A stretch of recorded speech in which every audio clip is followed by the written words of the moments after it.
بسم الله الرحمن الرحیم. السلام علیکم و رحمت الله. امید است که همگیتان جور و صحتمند باشین.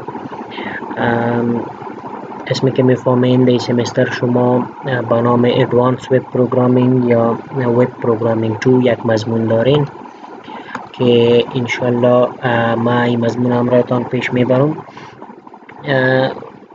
در این مضمون ما چی را میخوانیم، پریکویزیت مضمون چی است، از کجا باید بخوانین و ای کلی موضوعات که در اجندا امروزی ما جای با جای کردیم در باره ازی امروز گپ میزنیم.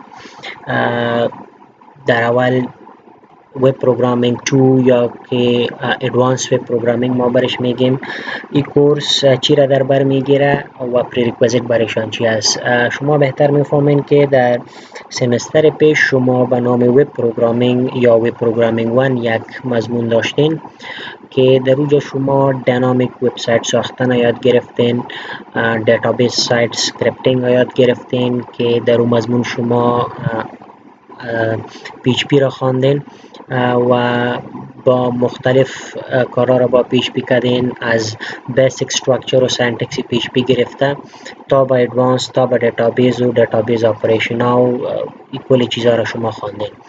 در این سمستر در ادوانس وب پروگرامینگ یا در وب پروگرامینگ 2 ادامه همون کورس است که برای از مضمون و برای از سابجکت یا برای از کورس پریکویزیت هم وب پروگرامینگ 1 است. یعنی شما باید که بیسیکس آف پی اچ پی را بفهمین، شما باید که پروسیجرال پی اچ پی را بفهمین تا که کورس ادامه داده بتانین. برای کسایی که یا پرکتسشان ضعیف است یا پرکتس نکردن یا اوجا خوب نخواندن، نظر من همی است که اول باید برن وب پروگرامینگ 2 را بیسیکس آف پی اچ پی را، اساساتش، بیسیک سینتکس او را بخوانن، یاد بگیرن و بعد از این کورس ادامه بدن. حالی چون بیازم تدریس از خانه است، شما وقت دارین انشالله که او را یک بار مرور کنین. شما اگر کلتان یک مرور کنین، چون یک کمی رخصتی زیاد شده است، خوبتر و بهتر میشه. و از این خاطر که در این کورس ما نمیتونیم که پس از سر از سینتکس پی اچ پی و از فانکشن و لوپ و اف و سویچ و زوگاپا و یا دیتابیس اپریشن ها را انجام بدیم. به خاطر که در این سمستر در این کورس وب پروگرامینگ توی ما بسیار موضوعات مهم و ادوانس داریم که باید او را در زودترین فرصت یاد بگیریم. اگر او وقت سر کنیم باز ای از ما میمانه. در این کورس ما سیلبس هم رایتان شریک می سازم، شما میتونین این سیلبس ببینین، مگم این سیلبس اونقدر متاسفانه که اپدیتد نیست که اصل متریال کورس ما را داشته باشه. در این سیلبس هم اگر شما ببینین همون چیزا هستن که شما در پروگرامینگ 1 خواندین، variable in loops in if statements cookies sessions in all that، مگم بعضی از موضوعات هستن که ما انشالله از شروع میکنیم، مگم اکثری موضوعات شما اونجا خواستین، بخاطر که سیلبس و پروگرامینگ 1 تان کم بوده و این موضوعات هم براتون تدریس شده. اینجا در این سمستر در این وب پروگرامینگ 2 مضمون ما شروع که میکنیم از آبجکت اورینتد پروگرامینگ میکنیم و پیش میریم با آبجکت اورینتد پروگرامینگ و به ادامهش باز یک موضوع از با نام پیدیو اکستنشن آف آبجکت اورینتد آف پی اچ پی او را میخوانیم و بعدا یک فریم ورک پی اچ پی را میگیریم که نهایت کارآمدنی است و میتونین که بسیار چیزا را با اچیو کنین. هدف ما است که در این سمستر ما بیسیکلی سر سه چیزا زیاد فوکس داریم. اول آبجکت اورینتد پروگرامینگ ان پی اچ پی، در پی اچ پی آبجکت اورینتد پروگرامینگ چطور میشه. دوم پیدیو اکستنشن آف پی اچ پی ای چی است و چی فواید داره، در باره ازی گپ میزنیم. و سوم قسم گفتیم یک فریم ورک پی اچ پی میخوانیم با نام لاراول. از همین خاطر قسمی که ما اول گفتم که پری ریکویزیت کورس چون ادوانس کورس است، ادوانس کورس وب پروگرامینگ است، شما باید مرور وب پروگرامینگ 1 تا کنین و پری ریکویزیت برای چی است که بیسیکس آف پی اچ پی را، پروسیجرال پی اچ پی را شما باید حتما بفهمین تا که ما از آبجکت اورینتد پی اچ پی ادامه داده بتانیم. این کورس مکملا برای آبجکت اورینتد پروگرامینگ دیزاین شده. اگر ای از خودش هم اینتروداکشن تو آبجکت اورینتد پروگرامینگ، پیدیو هم آبجکت اورینتد است و لاراول بیازم یک فریم ورک است که مکملا آبجکت اورینتد پروگرامینگ ما انجام میدیم.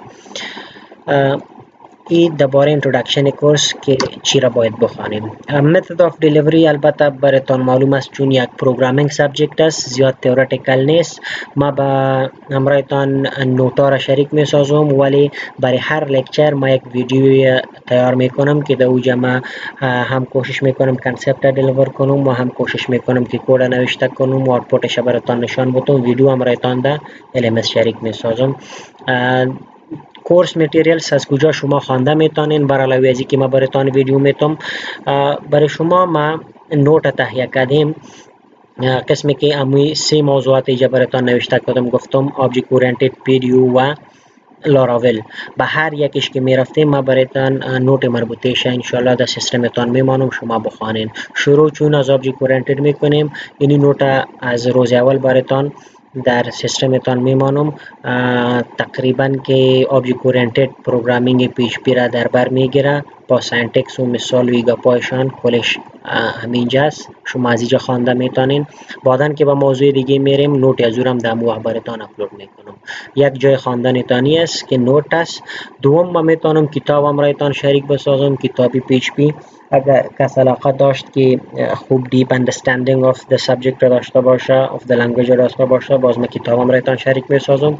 سوم اینی سایت شما پیش هم استفاده کردین در وب دیزاینینگ، در وب پروگرامینگ، حالی دایی هم شما میتونین بعضی از موضوعات از این سایت بگیرین. سایت W3 School کی است. اگر شما در بخش PHP بیاین، در بخش آبجکت اورینتد PHP اکثر موضوعات شما جدیده میتونین. بعدن وقتی که باز ما پیدیو اکستنشن هم میخواندیم او هم در می سایت است، جایزورم براتان نشان میتونم و برای لاراول باز ما از خود داکومنتیشن سایت داریم، برای زور رفته میتونیم. هدف می است که خواندنی اگر میخواستین که بخوانین، بر علاوه از ویدیو و نوت میتونین به این سایت مراجعه کنین که خوب منظم دیتا را داره. شما از اینجا مرا تعقیب کرده میتونین و درباره مضمونتان خوانده میتونین. خب این بود که درباره کورس و درباره مضمون و متد دیلیوری. حالا یک کمی گپ میزنیم درباره اینترودکشن تو آبجکت اورینتد پروگرامینگ و ای که چی فرق داره و چرا ما را میخوانیم. آبجکت اورینتد پروگرامینگ شما مطمئن هستم که در اکثر مضامین دیگه هم خواندین. شما از سمستر 2 و 3 که شروع کردین در C++ کلاس و آبجکت شناختین، در اوجا خواندین. بعدن در سمسترهای بعدیتان در جاوا که مکملا آبجکت اورینتد است در اوجا خواندین و حال انشالله که در PHP هم شما با سینتکس آبجکت اورینتد بلند بشین. هدف ما از این گپای است که ما زیاد با او قدر کنسپچوال دیلیوری که در سمسترهای 2 3 و 4 براتان شده و قدر نمیتونیم بریم، به خاطر که آبجکت امو آبجکت است، کلاس امو کلاس است، انهریتنس با امو ترتیب، فانکشن اوورلودینگ، فانکشن اووررایدینگ و انکپسولیشن، این کل کنسپت های آبجکت اورینتد قسمی که شما در جاوا خواندین، قسمی که در C++ خواندین، همو قسم دی جمع هستند. به خاطر که آبجکت اورینتد پروگرام تغییر نمیکنه، او اصول و اونو سینتکس و طریقه کاری که در دیگه پروگرامینگ لنگویج داره در PHP هم همو قسم. اینجا تنها سینتکسش کمی متفاوت است که من کوشش میکنم در 2 الا 3 لکچر مکمل آبجکت اورینتد سینتکس PHP را براتان معرفی کنم. بعدا شما خوب بهتر میفهمین که کلاس و آبجکت و دیگه کانسپت های آبجکت اورینتد پروگرامینگ که هستند، قسمی که انکپسولیشن و پولیمورفیزم و انهریتنس و ابسترکت کلاس چیزایی که هستند، قسمی که شما پیش خواندین اینجا هم همو قسم هستند. فقط سینتکس PHP شما کوشش میکنیم که اینجا کاور کنیم. خب چی ضرورت است که ما آبجکت اورینتد PHP را بخوانیم؟ و دوم مهم گپ سوالی است که تالی که شما PHP را میخواندین او چه قسم بود؟ تالی که شما PHP را میخواندین او به نام پروسیجرال PHP یاد میشه. پروسیجرال PHP یا یگان مردم برش یک نام دیگه میگیرن به نام کور PHP را یاد میکنن. پروسیجرال PHP یا کور PHP که دو چی میشد که معمولا قسمی که شما طالع میکردین یک فایل کریت میکردین، فایل PHP را که دو فایل PHP مکمل کودی HTML و اگر CSS هم می بود در موجه، اگر کلاینت سایت اسکریپت هم ممکن بود در موجه می بود و کود PHP هم شما در مو یک فایل نوشته میکردین. باز در کد پی اچ پی هم که در یک فایل می بود شما هم کانکشن دیتابیس اوجا می گرفتین، هم کویری دیتابیس کویری میکردین، هم پروگرامینگ لاجیک تان نوشته میکردین، هم پس آوتپوتش در یک فایل می گرفتین. فرضاً اگر شما بگیرین که index.php فایل تان می بود، در این فایل شما از کد HTML و CSS گرفته وقتی که در کد PHP هم می آمدین مکمل کد از کانکشن دیتابیس و کویری دیتابیس کلش در یک فایل جابجا میکردین، آوتپوت هم پس در میجا میگرفتین که یک بسیار دور و دراز و یک بسیار فایل کلان میشد. منیجمنت فایل درست به شکل آسان نمی بود. این خوب است برای پراجکت هایی که برای وبسایت ها و وب اپلیکیشن هایی که فیچر های کم داشته باشه، محدود باشه و زیاد کمپلکس پراجکت، زیاد کمپلکس سافتویر اپلیکیشن شما جور نمیکنین. this is as well good. مطلب کارهایی که شما با آبجکت اورینتد کرده میتونین او را با پروسیجر کرده میتونین. منتها فواید آبجکت اورینتد شما قسمی که پیش گفتم خواندین ای است که ما اینجا ریوزیبیلیتی کد داریم که متاسفانه ما در پروسیجرال پی اچ پی کور پی اچ پی را نداشتیم. کدی که شما در index.php در یک فایل نوشته میکردین که تقریبا 500 لاین، 600 لاین، 1000 یک و نیم هزار لاین کد میشد، بسیار کد غیر منظم می بود و منیجمنت ارگانیزیشن کد درست نمیشد در پروسیجرال پی اچ پی. و دوم مهم گپ که ریوزیبیلیتی کد است. فرضاً اگر ما بگوییم که در index.php شما یک دیتابیس اکسس کردین، در میجا شما کانکشن کد هم کردین، در میجا فرضاً شما دیتابیس کویری هم کردین، در میجا شما اگر بعد از کویری دیتابیس پروگرامینگ لاجیک یا کدام اپلیکیشن لاجیک داشتین، ولیدیشن و کلکولیشن و هر قسم لاجیک که شما داشتین او هم شما معمولا امیجا انجام دادین و بعدا وقتی که شما دیتا را پس دیسپلی کردین آوتپوت گرفتین هم در یک فایل گرفتین.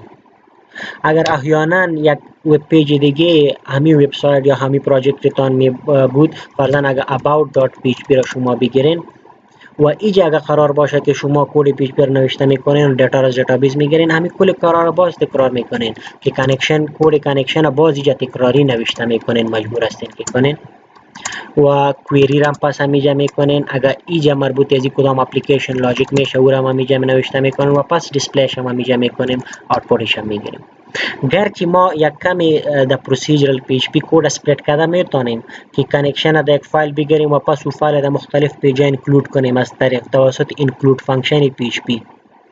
مگر باز هم با اون لیولی که کد ریوزیبیلیتی است ممکن نیست در پروسیجرال پی اچ پی با لیولی که ما در آبجکت اورینتد پی اچ پی کار کرده میتونیم. و دیگه گپی که وقتی که شما از استودنت لایف میبراین در مارکت میرین، در یک کمپانی، در یک اداره، در یک هر جایی که کار میکنین و میخواین که دیولپمنت انجام بدین، اونجا تیم بیس کار میباشه و شما بهتر میفهمین در فواید آبجکت اورینتد خواندین که شما وقتی که تیم بیس کار میکنین یک تاسک به مختلف مدیولا و به مختلف بخشا تقسیم میکنین که سر هر بخشش یک نفر کار میکنه یا گروپ کار میکنه. اگر شما پروسیجرلی پیش میرین، شما already در سمستر پیش اکسپیرینس کردین، نمیتونین که در پروسیجرال پیش پی و قسم مودولارایزیشن انجام بدین، تاسک سب دیواید کنین و سر هر یک تاسک، سر هر یک مدیول یک نفر یا گروپ کار کنه و پس او را اینتگریت کنه. مگر در آبجکت اورینتد پی اچ پی بازی فایده است که شما دیفرنت کلاس ها را، دیفرنت یونیتی ها را شناسایی میکنین و هر یک کلاس تان جدا جدا امکان داره دیولپ شو پس اینتگریت شوه که در ورک تیم ورک دی بسیار خوب است. به همین ترتیب زیاد فواید دیگه هم داره، از نظر سکیوریتی، از نظر کود مینتینبیلیتی، از نظر کود ریوزیبیلیتی. بهتری است که باید پروفشنال دیولپمنت و دیولپمنت که کلان پروژکت در بر میگیره در آبجکت اورینتد پی اچ پی انجام شوه نسبت به پروسیجرال پی اچ پی. از این خاطر شما در سمستر پیش پروسیجرال پی اچ پی خواستین، ویل اند گود، بسیار خوب است. مگر در این سمستر که ما آبجکت اورینتد پی اچ پی میخوانیم همون هم اکستند میکنیم، اکثر سینتکس از پروسیجر پی اچ پی هم استفاده میکنیم، سینتکس آبجکت اورینتد در پی اچ پی همیشه یاد میگیریم.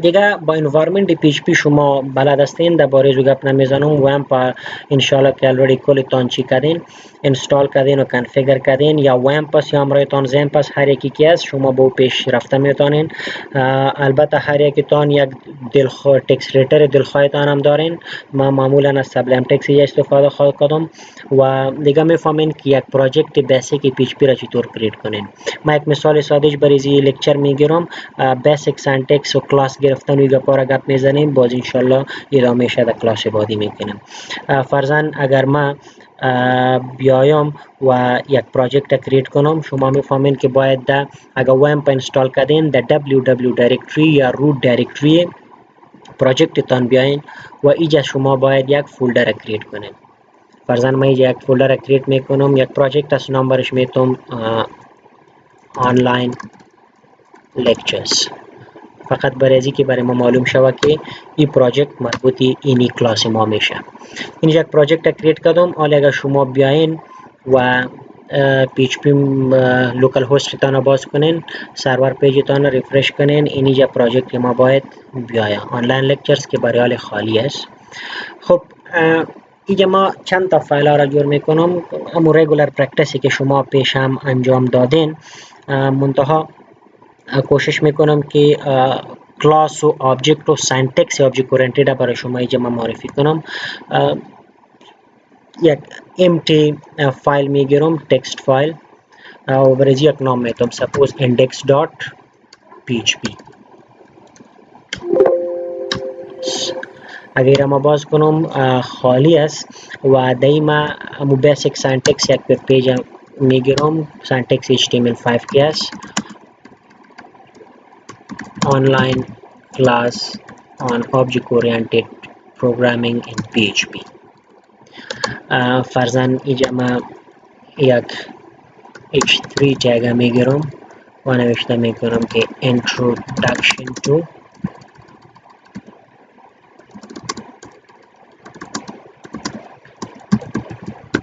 classes and objects in PHP اگر سیف کنیم و بیایم این پروژکت خود لود کنیم در اینجا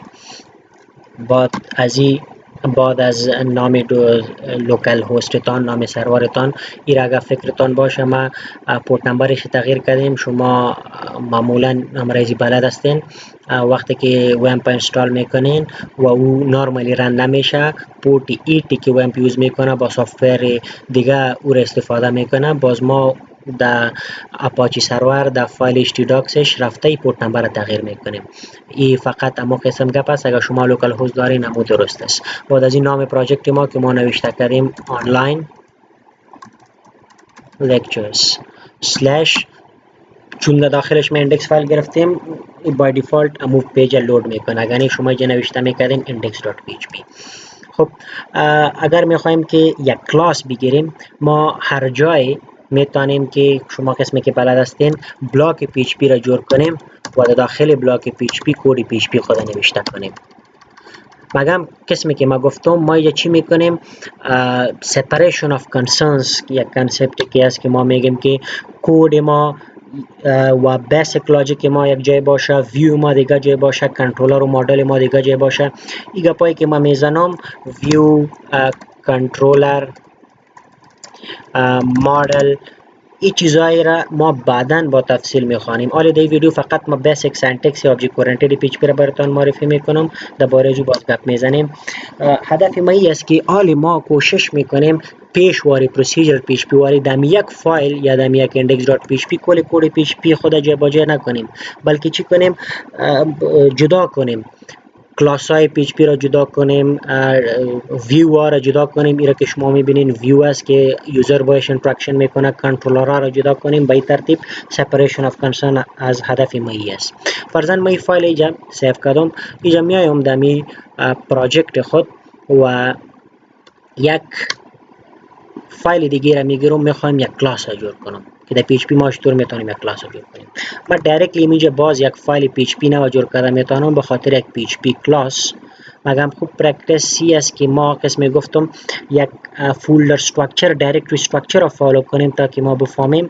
که کلاس های ما در کجا هستند، کنترلر های ما در کجا هستند، ویو های ما در کجا هستند، اگر مدل استفاده میکنیم او در کجاست، با امی دایرکتوری استراکچر خود آشنا کنیم، به خاطر که آل ما او سابق واری پروسیجر پی اچ پی نمیکنیم که کل فایل ها را در یک فولدر و در یک جای پردیم. بخاطر از این ما یک کاری میکنم که یک فولدر را جور میکنم و برای یک نام میتم، هر نامی که خوب ایره دیسکرایب کرده میتونه. فرضاً ما برایش نام میتم که برای حال کلاسز، گرچه هم یک دیسکریپتیو نام نیست مگم کوشش برای حال هم یک قسم صحیح است، بعداً باز کوشش میکنیم که خوب الاکستریشن موضوعات بگیریم. داخل از این ما یک فایل پی اچ پی را جور میکنم و یک کلاس هم میخوایم جور کنم. فرضاً کلاس چی را میخوایم جور کنم؟ کلاس پرسن هم میخوایم جور کنم که شما already در کانسپت هایی که در جاوا و سی پلاس پلاس خواندین امور یک کمی ریویو میکنیم که یک چیزی نو براتان نباشه. فرضاً با نام پرسن یک کلاس جور میکنم، person.php. این نام ما هر چیز داده میتونیم، ضرور نیست که اگر کلاس پرسن جور میکنیم ما حتما نام فایل هم پرسن بدیم. این فایل هر چیزی بوده میتونه، مگم قسمی که گفتم این نامینگ کنونشن و دایرکتوری استراکچر که ما فالو میکنیم تا که برای ما معلوم شود که کدام فایل کدام کلاس داره. آره قسمی نیست که یک فایل کل کور داشته باشه. اگر ما اینجا نوشته میکنم person.php یعنی که این فایل php تنها کد پرسن داره. باز اگر دیگه هم شما مشخص میکنین اینجا گفته میتونین person.class.php تا که بفهمین exactly که این فایل کلاس پرسن داره. بیازم شما میفهمین که در اکستنشنش تنها .php حساب میشه، این کلش در نام از حساب میشن person.class. دیگه هر کنونشنی که شما به او راحت بودین از او استفاده کرده میتونین. من ایرا سیو میکنم، یک php فایل شد که برای حال خالی است. آره چون ما برش نام دادیم person.class.php یعنی که این فایل به خاطر ازی جور کردیم تا که در اینجا ما کلاس پرسن گرفته بتونم. یک کلاس ما در PHP چطور گرفته میتونیم؟ برای شما میتونین ساده تر نوشته کنین کیورد کلاس. اول باید که ما بلاک PHP را دیگه جور کنیم، به خاطر که چی است؟ یک PHP فایل است. اینجا اگر شما مراد میکنین میبینین PHP فایل است. در داخل یک فایل PHP ما هر وقت کوری که نوشته میکنیم در داخل بلاک PHP باید باشه. اینجا ما میتونم بگویم که میخوایم یک کلاس جور کنم، ما میتونم از کیورد کلاس استفاده کنم. بعدا نام کلاس، نام کلاس ما با نام پرسن میخوایم جور کنم و بعدا بادی کلاس. That's it. در PHP به این قدر سادگی یک کلاس جور میشه.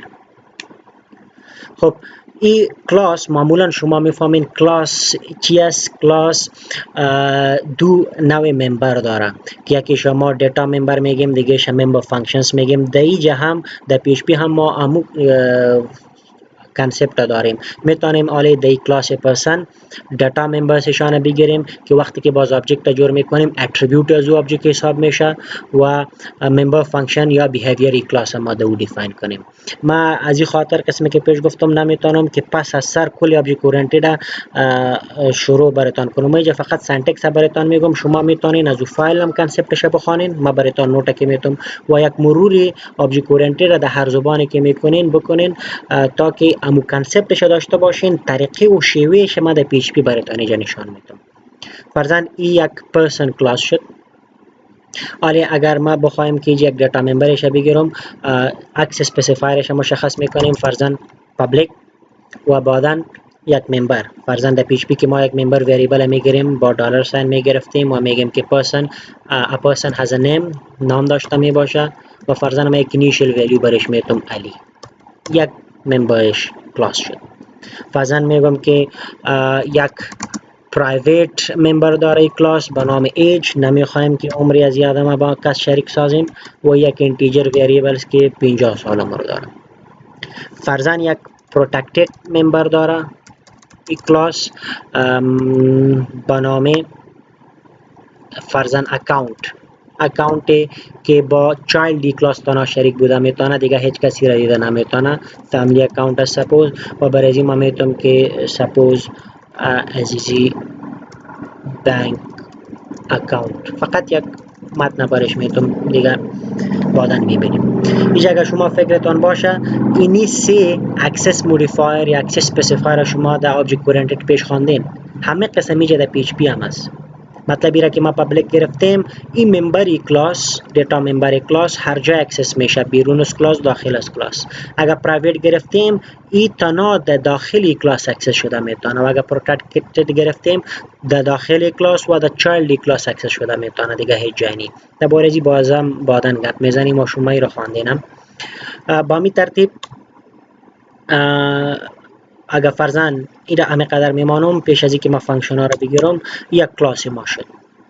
آبجکتی کلاس چطور در پیش پی جور کرده میتونیم؟ به خاطر که ما میفهمیم که کلاس تنها یک استراکچر است، یک بلوپرینت است. تا وقتی که ما آبجکت از کلاس رو جور نکنیم این وجود نداره در میموری. اگر ما فرضاً امی فایل لود میکنم، شما ببینید این فایل چی وقت رن میشه که ما ایره در وب سرور لود کنیم. اینجا در وب سرور اگر ما بیایم و از اینجا ما ایره لود کنم، در داخل از این ما یک چی را گرفتیم؟ در داخل این پراجکت خود ما یک فولدر را گرفتیم با نام classes slash.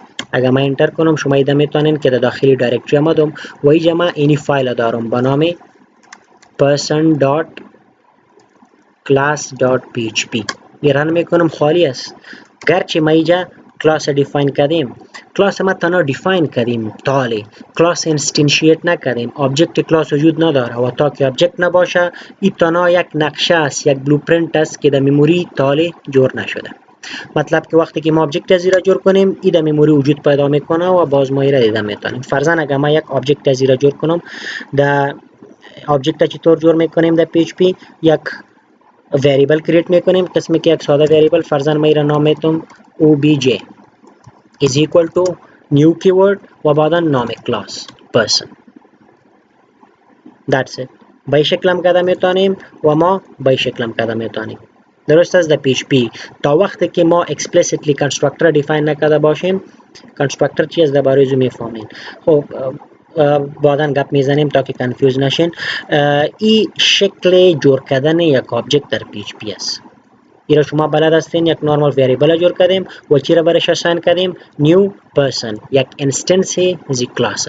حالا اگر من ایرا سیو کنم و بیایم ای پیج لود کنم، شما ببینین حال هم هیچ چیزی نمیبینیم. چرا؟ به خاطر که آبجکت جور شد در میموری جای گرفت، مگم آوتپوتش ما نگرفتیم.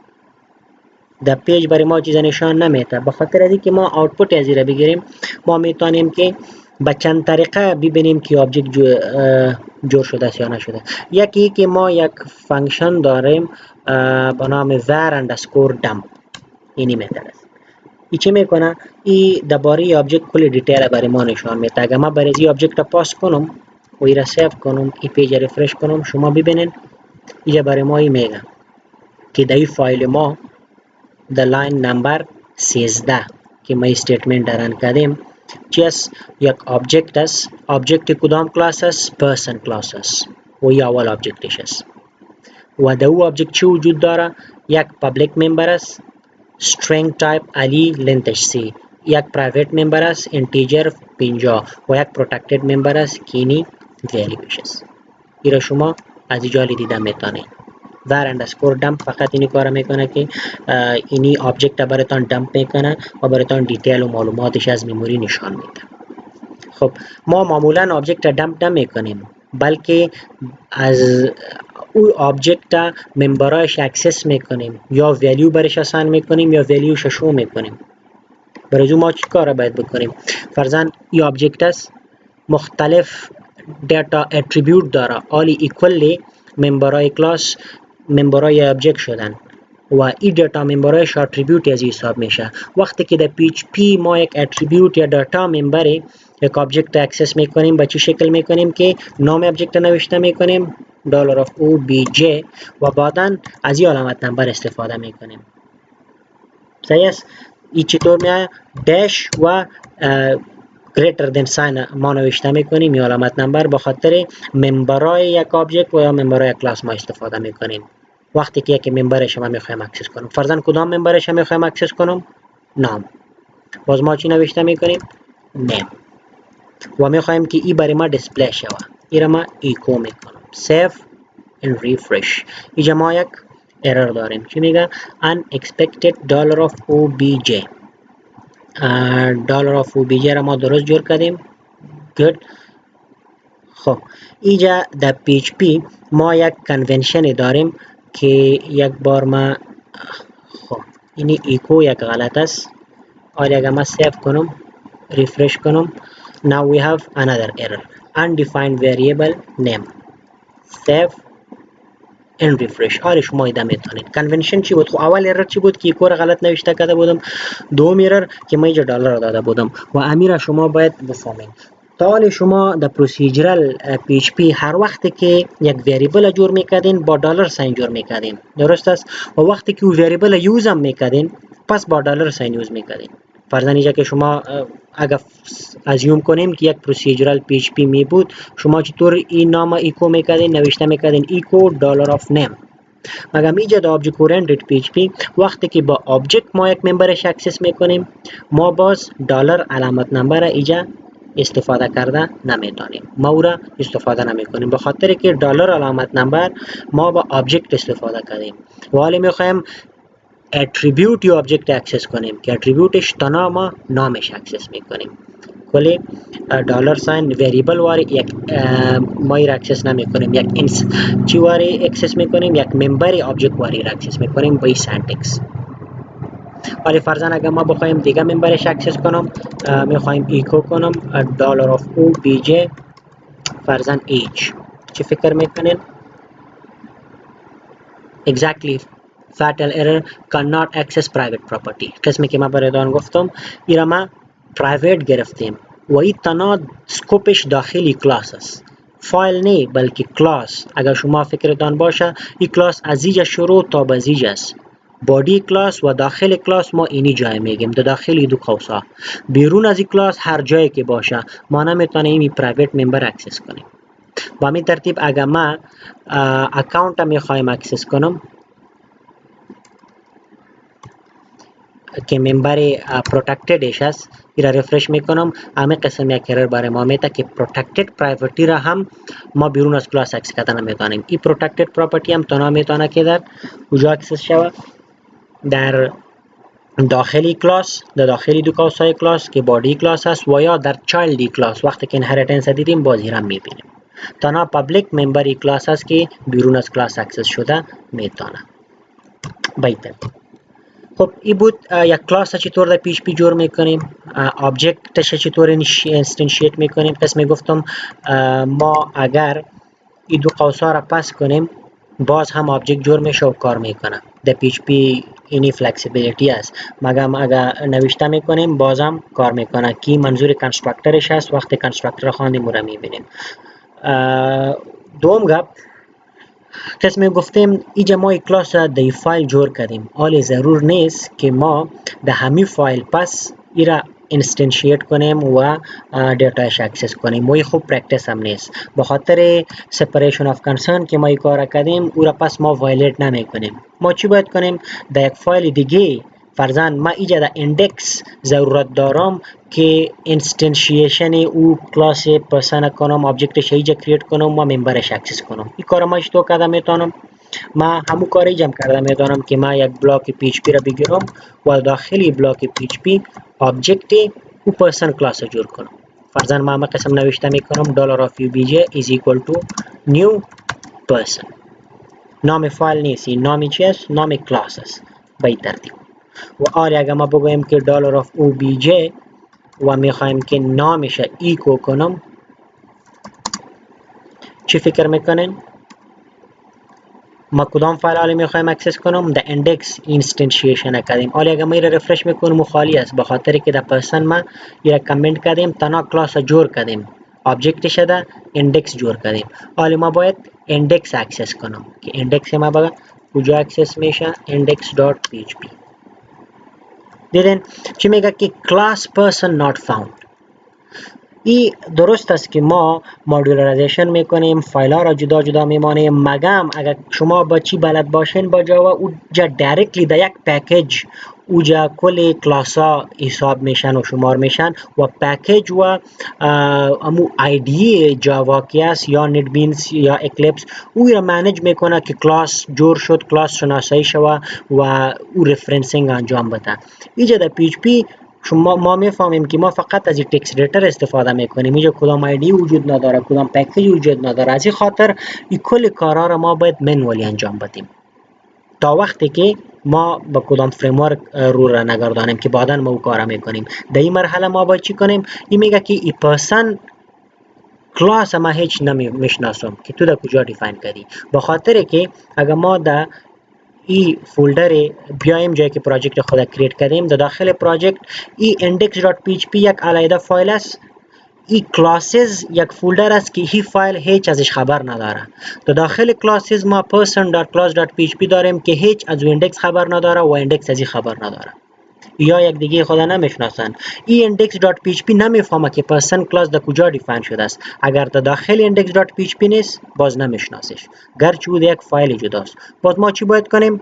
ما باید این فایل اینکلود کنیم در داخل این فایل خود. مطلب فایل در جایی که ما کلاس پرسن گرفتیم باید اینکلود کنیم در کجا؟ در جایی که ما آبجکتش جور میکنیم. اینجا ما میتونم در شروع یا در هر جایی که بود ما اینجا چرا میکنم؟ بلاک پی اچ پی را نوشته میکنم و اینجا ما از include فانکشن پی اچ پی استفاده کرده و کود اینجا اول include میکنم، سپلش باید درست باشه. include فانکشن یا require فانکشن هر یکیش که میخواین استفاده کنیم. require زیاد strict است، include اگر فایل پیدا نشد هم مثل میکنه.